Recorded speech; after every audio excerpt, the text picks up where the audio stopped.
It was nerve-wracking, it was exciting, it was everything. Everything, and to then have that baton passed to me was incredible.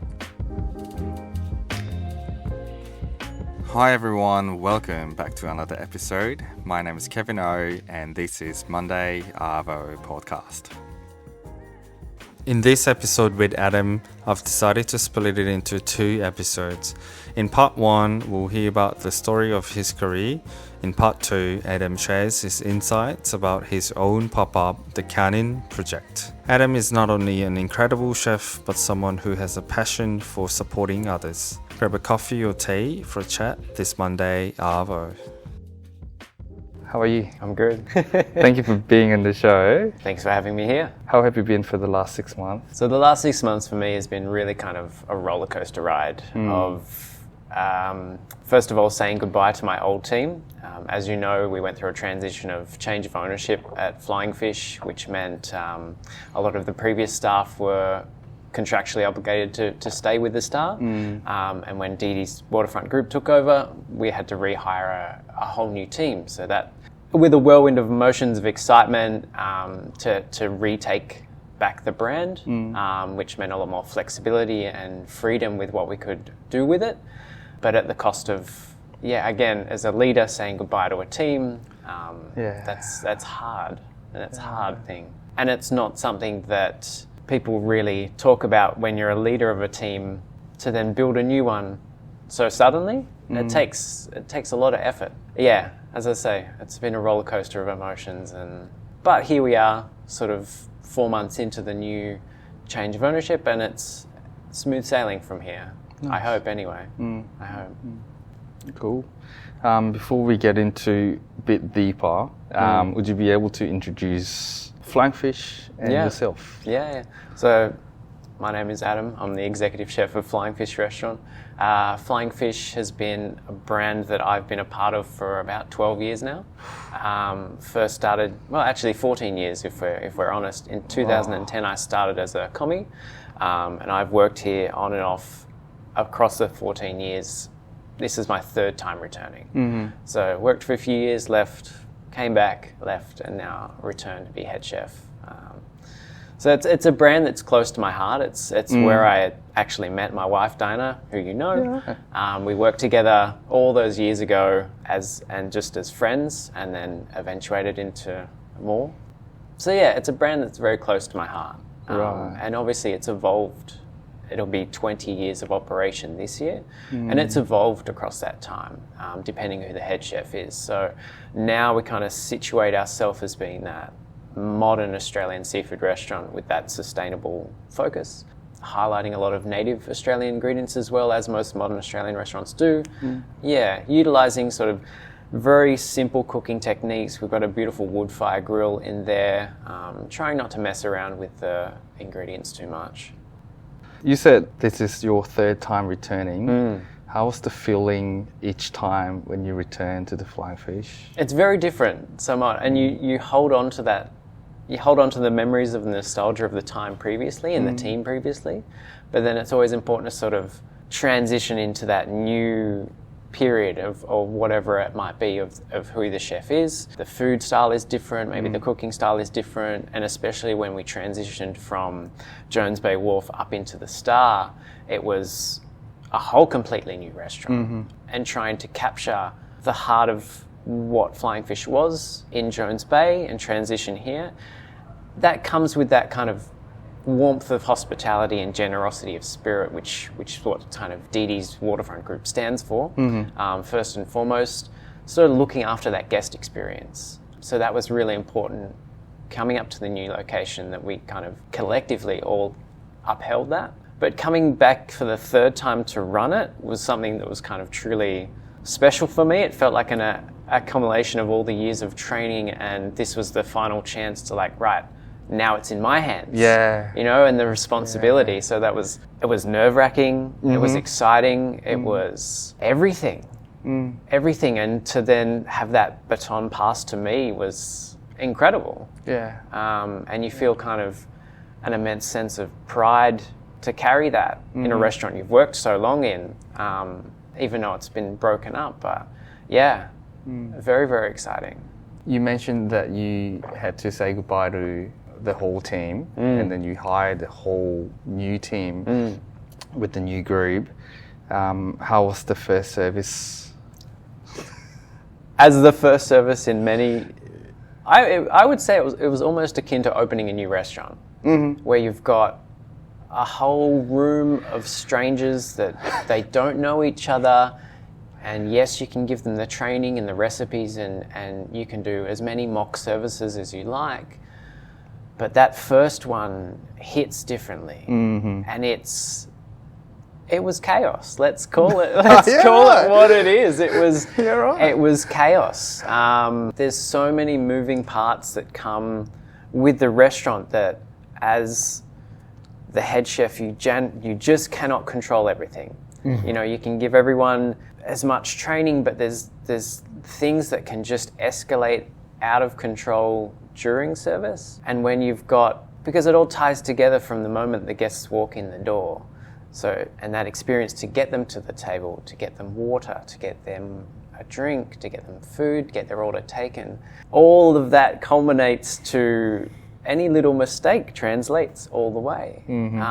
So it becomes a process of constant fixing and putting out little fires before they start. And yeah, the first service is hard. What was the most frustrating moment in that service? I mean, we rely so heavily on like a POS system, like the dockets to come through. That's the communication for the kitchen from the floor. So where we were running our system off of Wi-Fi, which when you're doing the test dockets, it's all good. In an empty restaurant, it's ideal, happy days. Of course, when you get into service, that's not the case. So we had issues around sort of dockets not printing, we're not getting whole orders, the actual POS screens were freezing, everything you could think of technical issues went wrong. Obviously, on the first night, it's the way it goes. Yeah, you know, you can't avoid it. You can't avoid it. So it's all those the little frustrating hardware issues as well that come with that. Yeah, that's the most frustrating thing, because it's just, without clear communication, then you can't execute the way you want to execute. There's nothing that can prepare you for that. And a team that's now, you want it to come in smooth and slow and okay, one docket at a time, but when things are missed, then it becomes ASAP. It becomes, I need this now, so that you don't lose that guest experience. But, you know, to not have that capacity to execute quickly, rough. For the first service, all the customers were all just strangers, or was it like friends and family or something like that? Yeah, no, we opened up to the public the first night, I mean, there was a few friends and family in, but first night, general public. Right. Maybe a little bit ambitious, I would say. I think you definitely need to have those rough services to really understand where all the crucial crunch points are, and so you can fix it immediately. So that next day it was the IT guys are out fixing the POS, we're tweaking recipes, we're adjusting the menu. It's cool. The only way to learn is by making those mistakes. Yeah, 100%. How long did it take to be sort of okay, we're rolling? I would say we're still you know, I don't think there's ever a perfect service. No. I don't think there is. I don't think that's something that you attain to and dream for every day. And that's the nature of hospitality. I think it's a living thing. That as soon as you open those doors at 5 p.m, it's its own beast that can transform into anything. You know, and it's something that's, I mean, that's something I enjoy. You know, it's an exciting part of it that you think, you know, we're so ready. Yeah. And you walk into these services and you're like, nothing's going to go wrong tonight because we're staffed, we're prepped, everything's ready. But those are the ones. You imagine. You know, those are the ones that'll be anything. Yeah. You know. Yeah. Glasses God. dropped on the floor, and then all of a sudden from there it's water down a customer's back. It's toilet paper's run out. It's all those crazy moments. That actually happens pretty much every day. Every day. Yeah. Not just limited to the flying fish. What was the most embarrassing or frustrating memory in your career in the kitchen? So we had, I would say this, it's still at Flying Fish because right. it's such a big part of my career. It was Mother's Day. I was working in pastry and we had a souffle on the menu. For anyone that's made souffles, we all know it's a delicate art to getting them correct. You have a very small window where they're perfect to get them out. And I think we just went into it with a little bit of maybe a lack of foresight or overconfidence. I'm not really sure on my part what I was thinking at the time, but I knew it was going to be okay. I was like, we've got this. Again. When was it? This was, I want to call it 10 years ago. I was 24, the head pastry chef, full of confidence at that age, as we all are. You get this bravado and you get this ego, this confidence.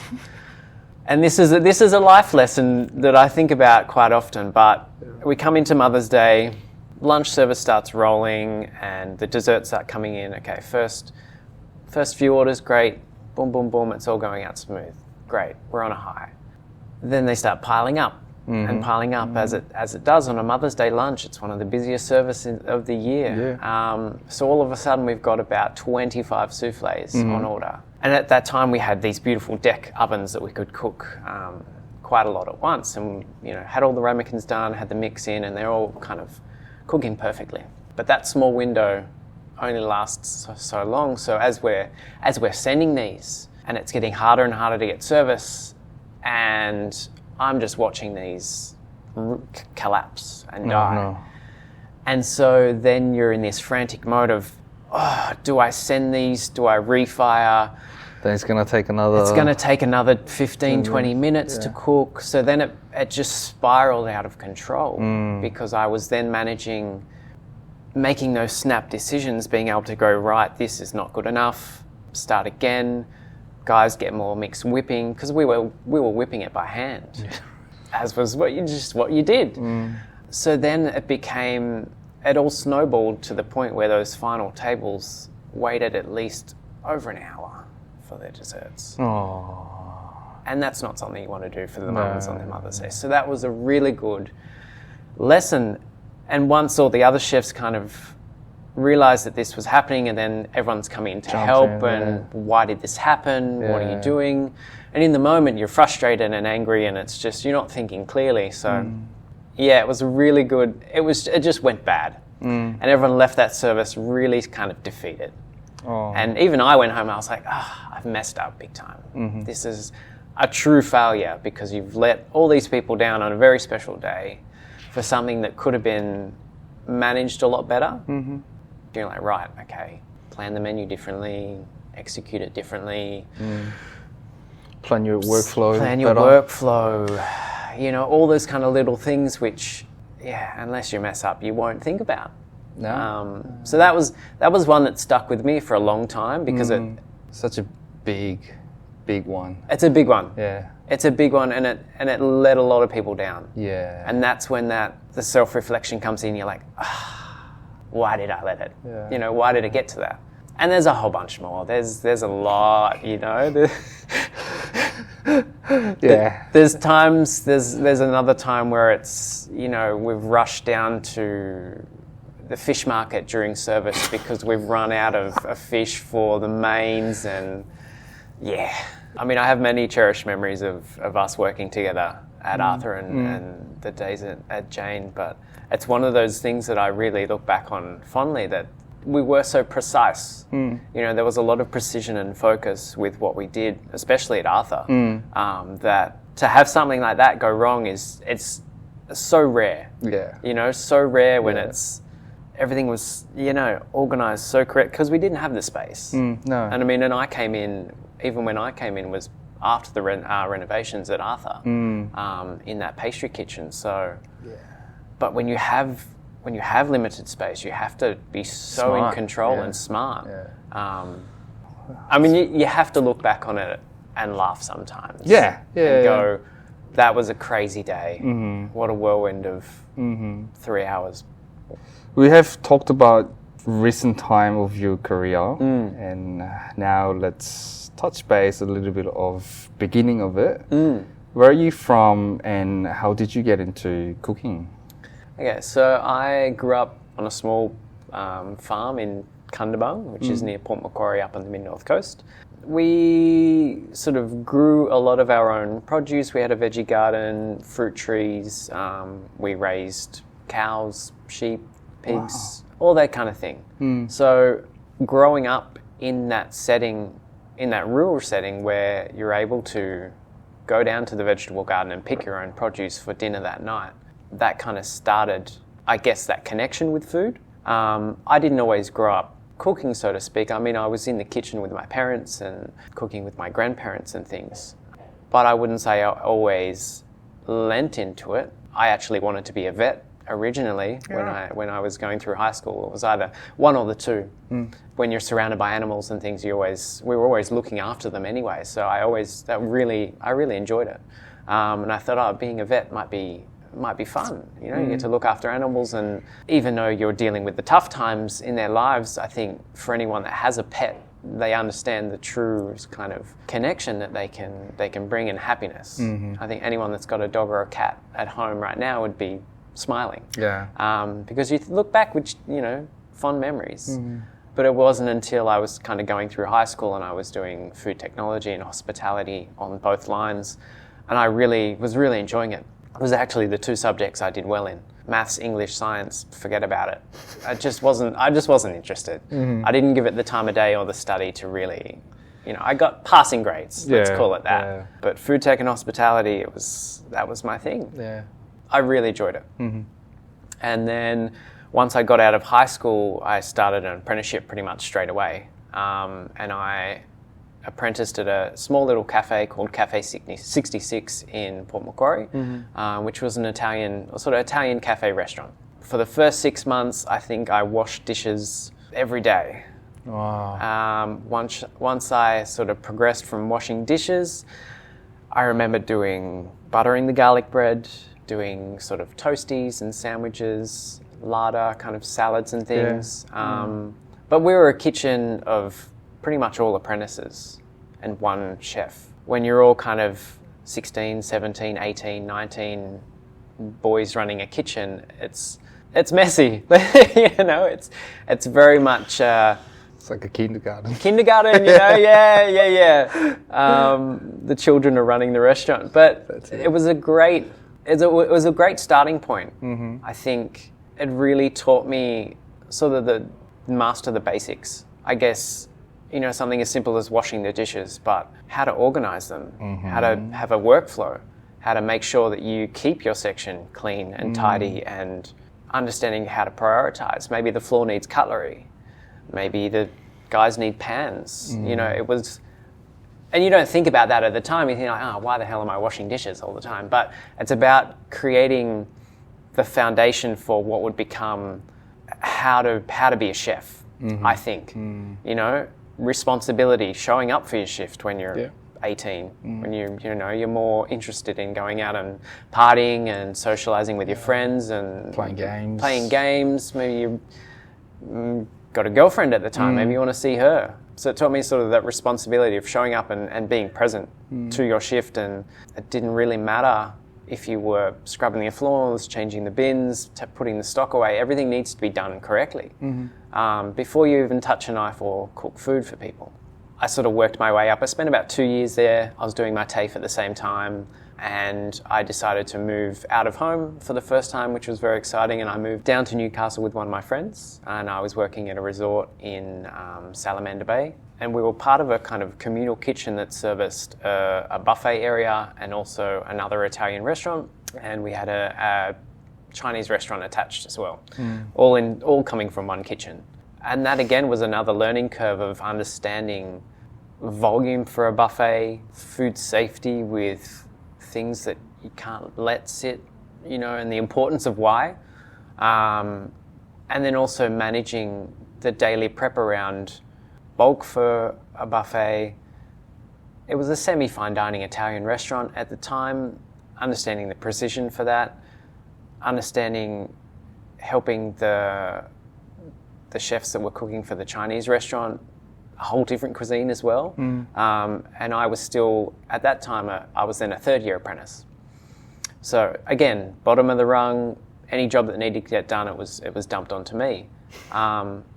Which again, at the time, you're kind of like, why do I have to do all this kind of grunt work of chopping onions, washing salad, all this kind of thing? But again, it was all foundational skills. Yeah, and discipline. And discipline. Discipline is a big thing. I always went into my jobs with a mindset of, I wanted to be better.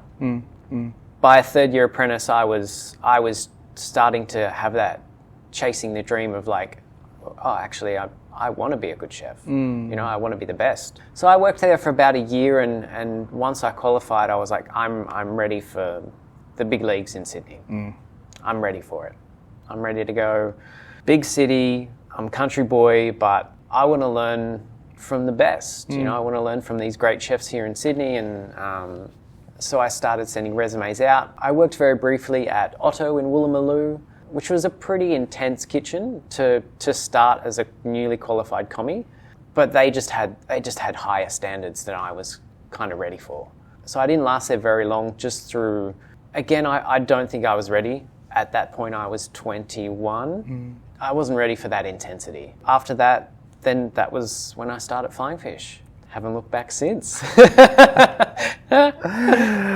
I guess in between my first and second round at Flying Fish, Diana and I moved to Melbourne. Yeah. And that was another very transitional period of my career, because I went from Flying Fish and I was like, right, I want to do something different. And I worked at Spice Temple in Melbourne at the Crown, because I'd never really cooked professionally on a wok. I'd never really cooked, you know, Chinese food in that setting, and that was a great time, and taught me a lot of different skills. You know, how to steam fish nicely, how to make dumplings, how to do a lot of the base sauces for Chinese cuisine, how to deep fry properly. You know, that sounds silly, but there's a technique to it. Breading things and using cornstarch to velvet meats and why it makes them tender, and all that kind of stuff. So that was, and obviously the flavors. You know, I don't think there's one person that doesn't like, you know, Chinese food or food from another country that's such full flavored. Yeah. You know, spicy, and aromatic, and sweet, sour, salty, all those things. All those things to a young chef. It was really exciting for my palate as well, because we were also ferments. Yeah. You know, it was my first introduction to sort of fermented soy pastes and pickles and preserved vegetables and difference as in sesame oil, and super fun time. After that, I worked at a small fine dining restaurant called the Town Mouse, which again was that next level up from really, really small team. I think there was 4 or 5 of us, 4 of us plus the head chef, and we would do everything. We made bread, we made butter, we were sprouting grains, we were fermenting cream, we were, sourdough out of this little fan-forced electric oven to then service 80 people. It was madness. It was madness. But again, everything was so precise and the flavors were just incredible. But again, it required a lot. It required a lot. I think there was weeks where we were doing 65, 70, 80 hours. Sometimes it's 6 days, which when you're trying to nurture a relationship, because Dinah and I moved down there to be together. It got to the point where it was kind of one or the other. Yeah. Which is tough. Yeah. You know? That's what a lot of chefs have to face.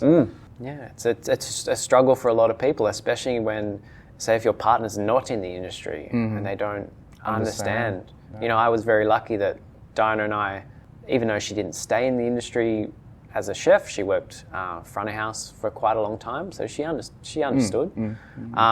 But it doesn't make it any easier when you know you're never home. So we actually started working together at a little cafe, and the rest of the time we spent in Melbourne was working together at this little cafe, which was amazing. Alright everyone, this is it for the Adams episode part 1. Stay tuned for the next episode, which will talk about his own pop-up, the Canin Project. Thank you.